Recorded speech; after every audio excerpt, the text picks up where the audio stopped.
Welcome to another episode of the Holistic Sister Circle. You guys, this is a completely different type of segment that we're doing over these next couple of months. And what we've realized is a lot of the people that we've had on the show, they're not only health experts, but now they want to actually tap more into sales, marketing, business, and really tap into my personal network of all of the incredible business owners that I know that really focus on this for their clients. So I'm super excited to have Taylor start the charge and pioneer this section of the Holistic Sister Circle. Taylor is a business coach for entrepreneurs who dream of extra commas, in their bank accounts, yet find themselves stalled in their journey to success. She empowers high achieving coaches, startups, and leaders to become dominant forces in their industries with her suite of services, including her renowned Quantum Power Days. Taylor, I am so excited to have you today.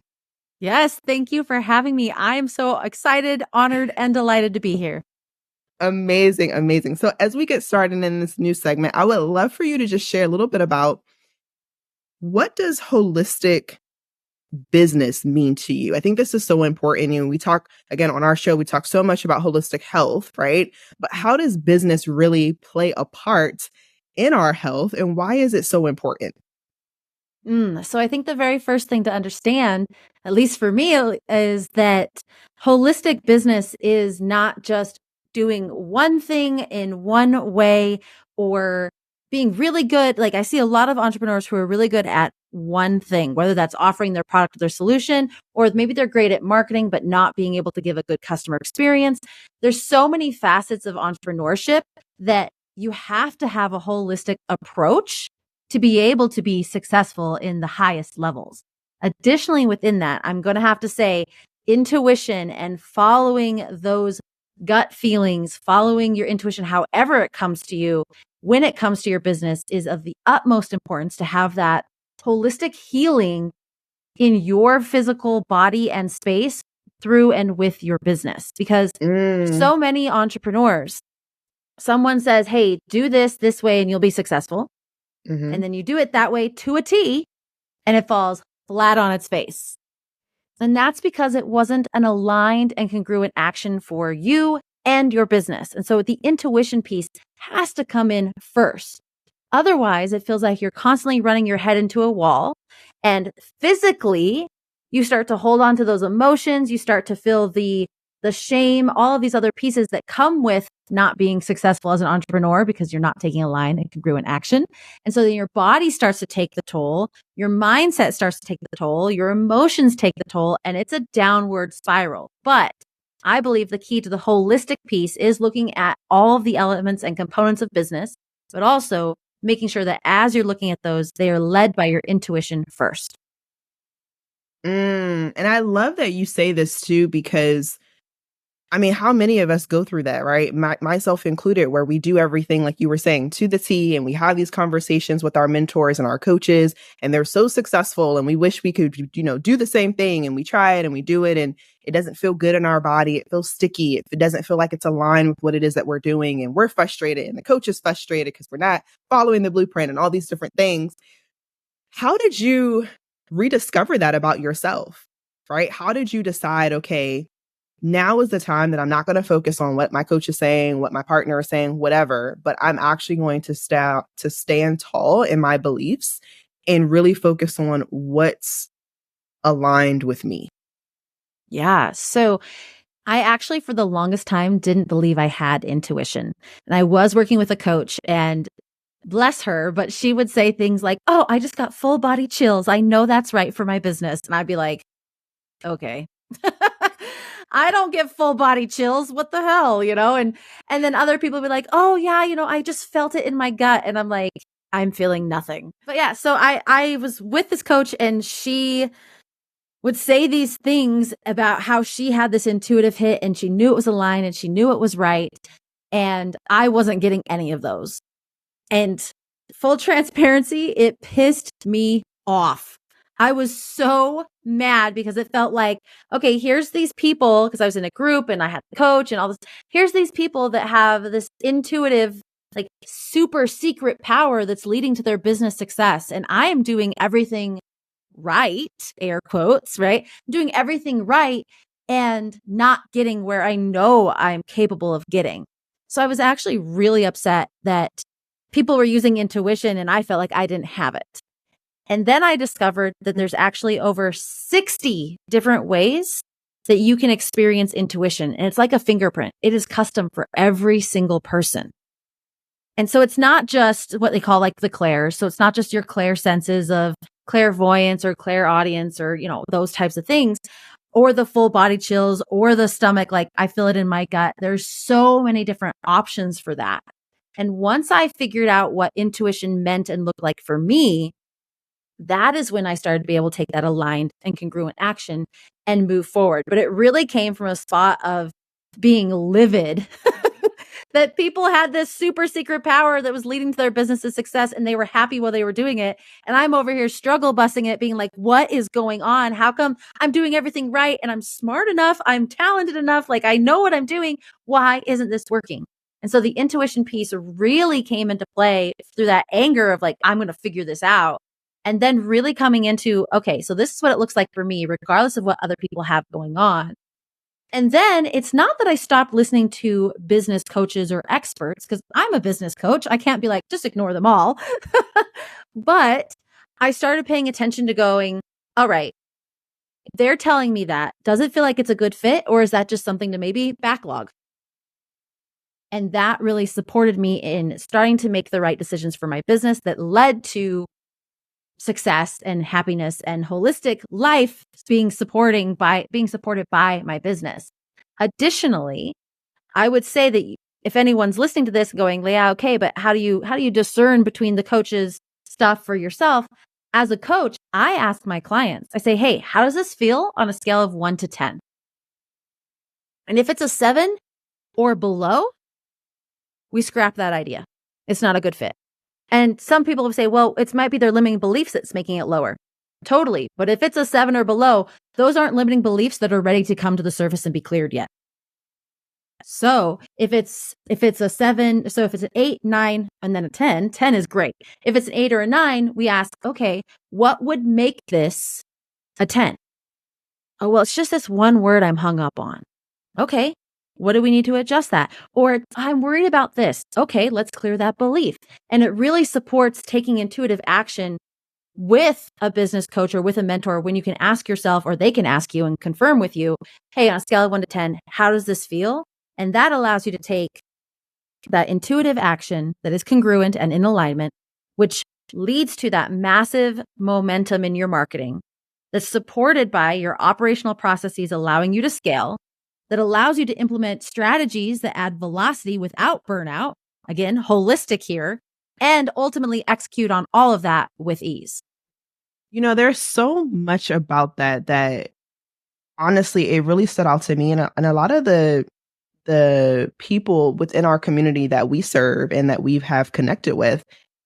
And it's one of the things that I realized with them, and myself included, right? I'm not going to single myself out here, is when things don't feel aligned, instead of having that honest conversation and saying, hey, I honestly just don't want to do that. Like, I don't feel comfortable doing that. I just don't want to do it that way. We try to force it. And we're like, the coach said this, like, we got to do it because the coach said it. And then what you find is those exact same people who you thought would be really great partners within your business and you all were able to work together, they quit. They literally quit, right? And you get to a point where you're like, okay, we did all of this work together. I wish I had an opportunity to know that this was how you were feeling, so we could make sure that we could readjust and we didn't waste all of this time doing things that weren't even aligned or custom to you. And, I would love for you to share what was like that wake up moment for you.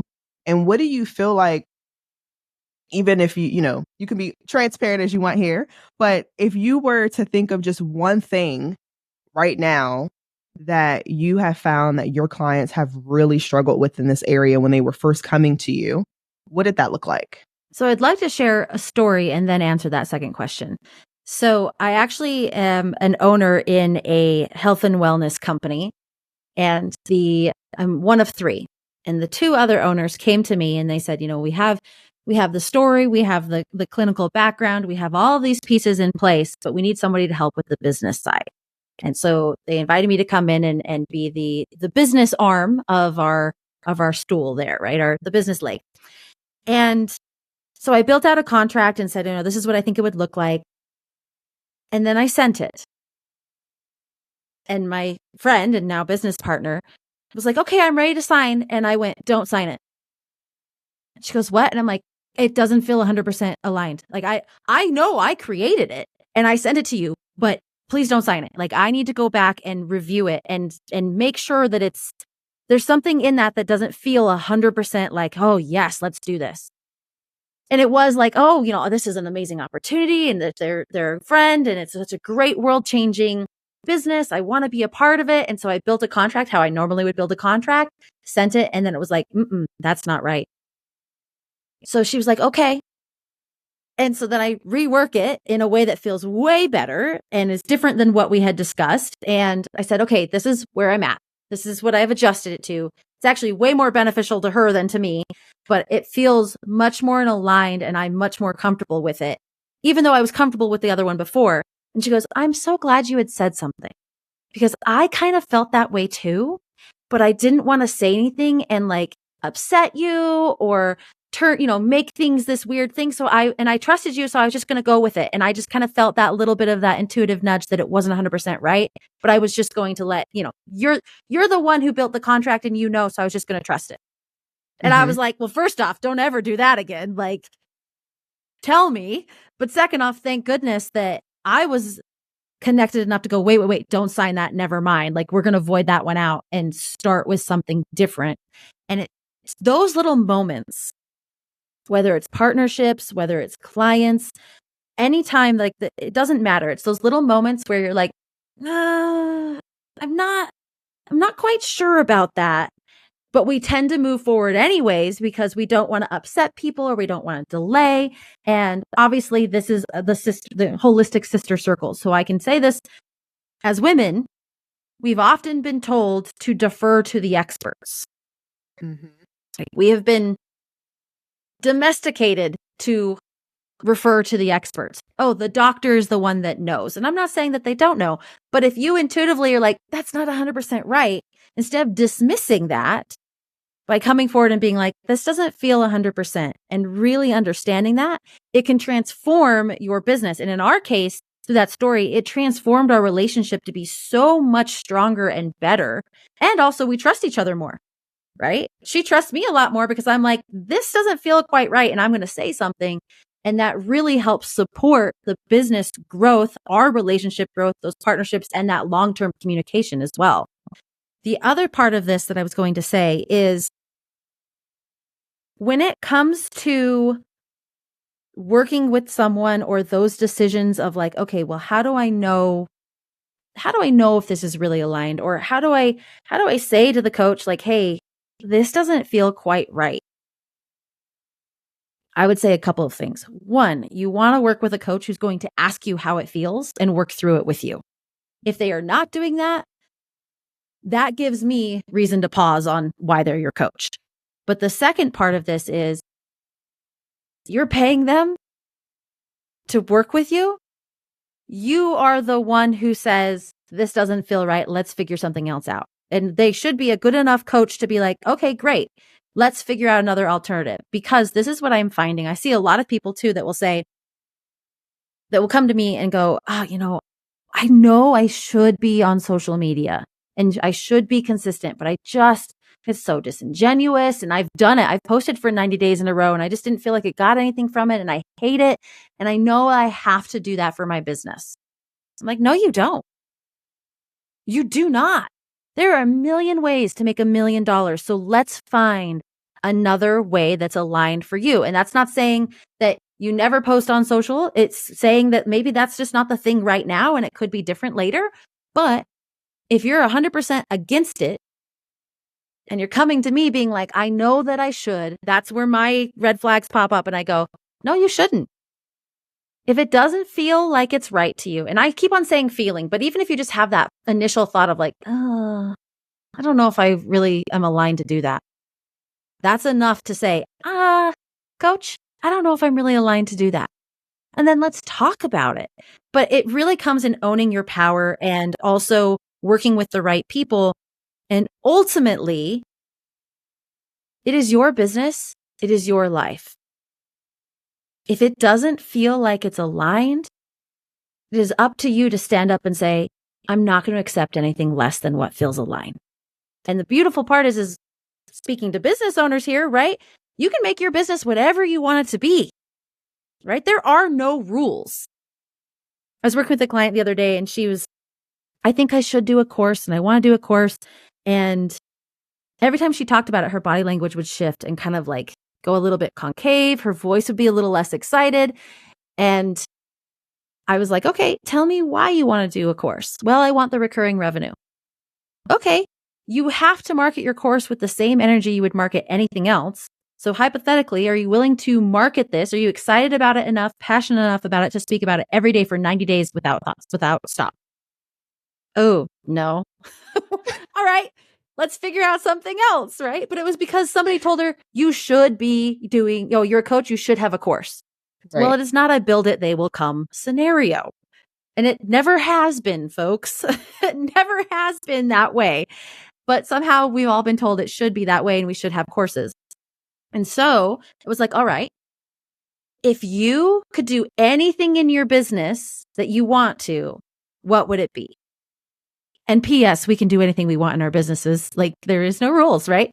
But I said, what would it be? And she goes, honestly, I love working in small, intimate settings and like retreats would be my ultimate thing to do. I'm like, okay, so let's, not saying we're burning a course idea to the ground, but maybe let's put it on the back burner there and we can always come back to it, but let's explore what it looks like to do retreats. So we map it all out. We get it all figured out. And we determined two things. One, we determined based on the price point and the amount of people she thought she could get in the venue that we figured out what would be, that if she sold it out, she would make $20,000 in profit in this 3-day event. Then we decided, okay, what is the next step after the retreat to continue to work with these clients that feels aligned and is the right next best step for her? So all of that said, we complete working together. She launches her first retreat and she sells it out.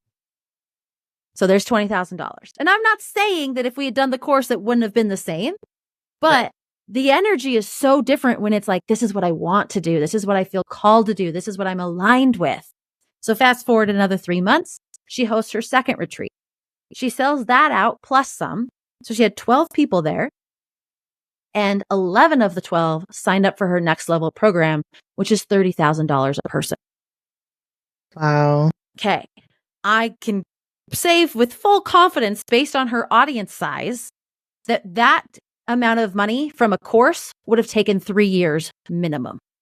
Yeah. And so it's not about the money or the clients or the course or those things. It's about what you feel called to do versus what you think that you should be doing.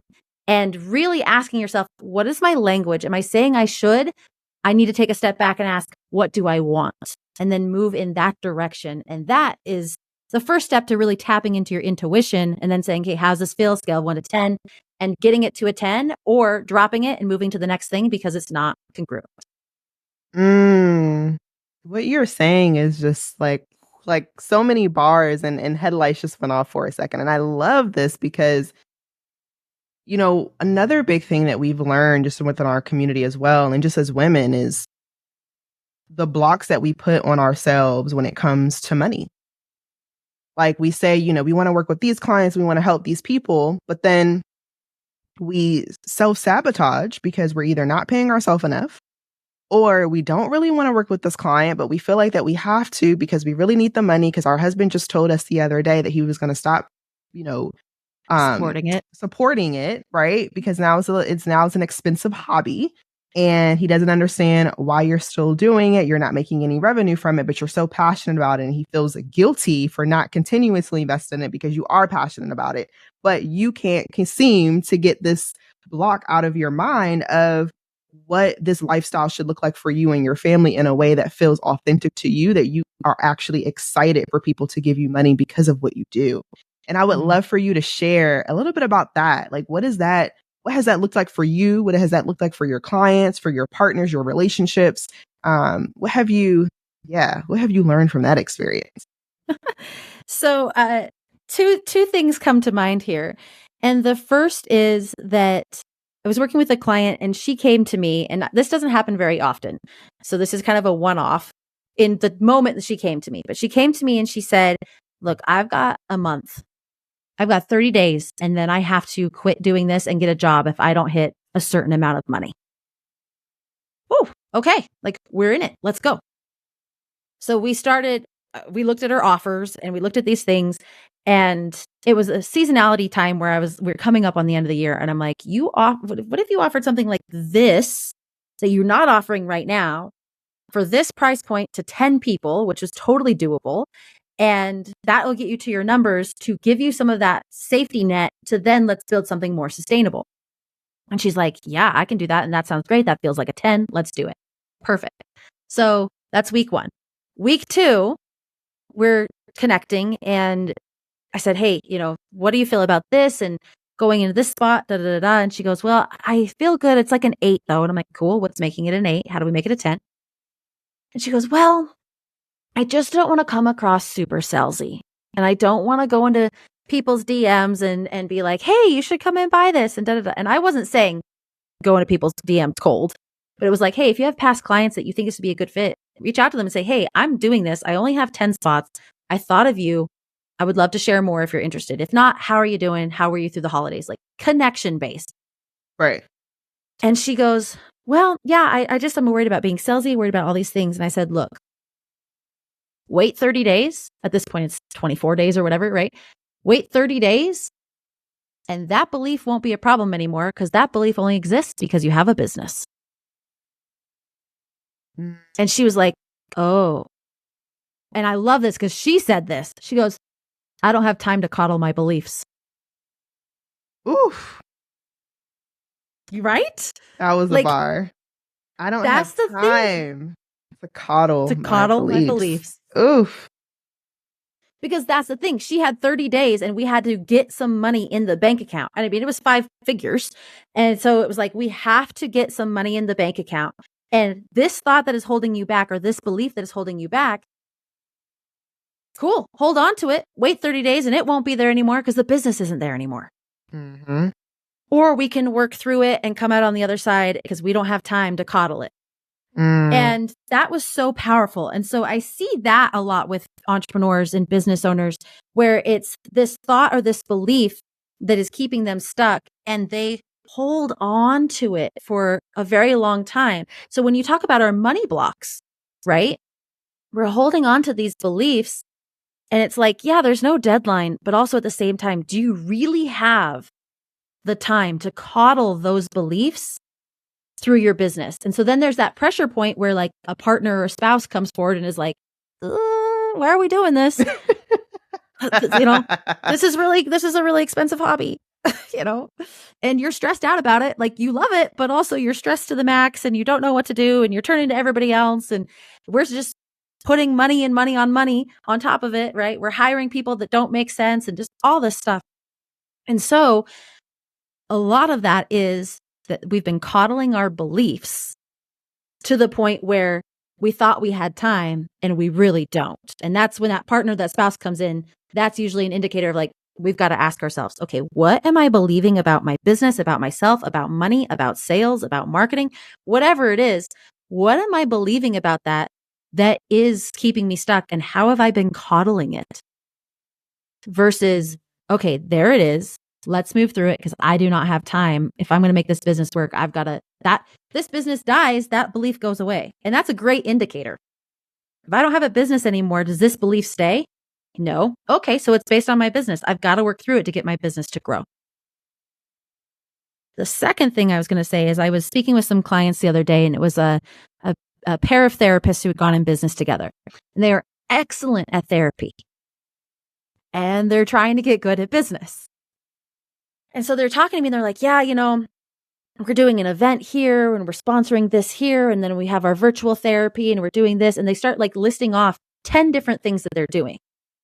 I'm like, okay, cool. So tell me, where does the percentage of your clients come in? Like, your revenue and clients come? 50% come from 50% come from word of mouth and 50% come from Instagram. Okay. So then as we keep on talking a little bit longer, they're like, yeah, we just don't have enough money and, not enough clients are coming in and we don't know what to do. And I'm like, double down on the 50-50, right? Stop focusing on, and this is the thing, as entrepreneurs and as women entrepreneurs, business owners, we are visionaries and we do want to change the world and get those extra commas. But what it really has to come back to is I can go and focus on events once I have stable money coming in from the thing that's working. So if you've had clients come in from a specific way, double down on that. And so for them, I said, look, we've got you're getting word of mouth. Let's build a referral program. Let's encourage people to keep you top of mind, to get incentivized to drive people to work with you. And if you only need 10 more clients, that referral program can then build a wait list. And now you have the money coming in, it's stable, you have a process, you have a wait list of people wanting to work with you. And then you have the mental and emotional bandwidth to say, cool, maybe I want to focus 10% of my time on building this event. But the rest of it is stable enough. And so I think there's a lot to be said about, as entrepreneurs, we have all of these ideas, we have these visions, but we don't have time to coddle our beliefs. And in that as well, we don't have time to not focus on what's working. We have to focus in on what is working for us, double down on that to then give us the freedom to explore all the other options. If we try to explore everything all at once, they all fall flat and then we're miserable and questioning why we're in business. Right. This is such a good episode. I'm like, I want to stay longer. So last question before we let you go, Taylor. Last question. What are 3 high income skills or income producing, let me say this, 3 income producing skills that we should be focusing on every single day, no matter what's happening with our kids, our spouse, doesn't matter what's going on. But what are those 3 income producing skills that we should be focusing on every single day as entrepreneurs? Number 1, connections. People are what makes your business go round. And for years, I actually didn't believe that. I came from corporate where I didn't have to invest in deep relationships to be able to grow. And I was very successful in corporate. And then I came into my own business and it was like, I'm smart enough. I can do this. I can figure it out. And then I got the intuition piece and it was like, oh yeah, also you need people. People buy from you. People recommend you. People are hired by you, right? Everything revolves around people. And so one of the highest income activities you can do is focusing on building connections and relationships, networking with people in your business.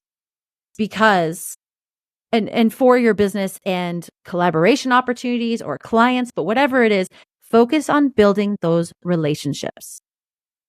Because without them, you get onesies, twosies types of clients coming in, but you can have a stable line of that if you're focusing on people and connections. So that's number 1. Number 2, I see a lot of entrepreneurs have a great product. They are marketing and they're saying, you know what? I'm talking to the same 6 people and it's my mom, my mother-in-law, and my sister's dog's account who are liking my content. And I feel like I'm shouting into the void. And then the other 3 are the 3 clients you already have. So they're like, I'm not getting any new clients. My marketing's not working. What's going on? And it's like, you are marketing in your know, like, and trust nurturing phase, but you're not building something to bring people in. And so second income generating activity is finding ways for lead generation. So finding ways to go out and connect with people, theme here, connect with people to give them something of high value in return for their information. Now they are in your ecosystem and now you can focus on the connection, building that know, like, and trust factor. Your marketing starts working and then you can make the sell. Number 3, make the sale. And I'm not saying like, okay, I've got to try and sell and I didn't get it. I didn't make the sale. But what I mean is that not enough people are tracking their sales conversations. So I was talking with somebody the other day, a potential client, actually. They're not a client. And we were talking about, what does it look like? What do you want for your goals in your business? And she said, well, I want to make enough money to leave my 6-figure job. Okay, awesome. So how much are you charging to work with you? And hers was one-on-one sessions, like in massage type of space. So it was hourly, onesie, twosie.